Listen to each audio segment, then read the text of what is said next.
അധ്വാനിക്കുന്നവർ ഭാരം ചുമക്കുന്നോർ ആശ്വാസം തേടി അണഞ്ഞിടുന്നു.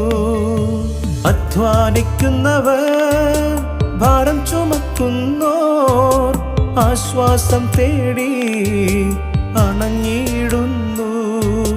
നോവുകൾക്കിടയിൽ പുഞ്ചിരി കാണുന്നു. നീതിമാൻ താതാ നിൻ സന്നിധിയിങ്കൽ. നോവുകൾക്കിടയിൽ പുഞ്ചിരി കാണുന്നു.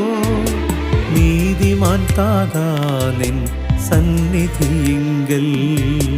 യൂദയഗോത്രത്തിൽ ദാവീദിൻ വംശത്തിൽ ദൈവകാരുണ്യം കണ്ടു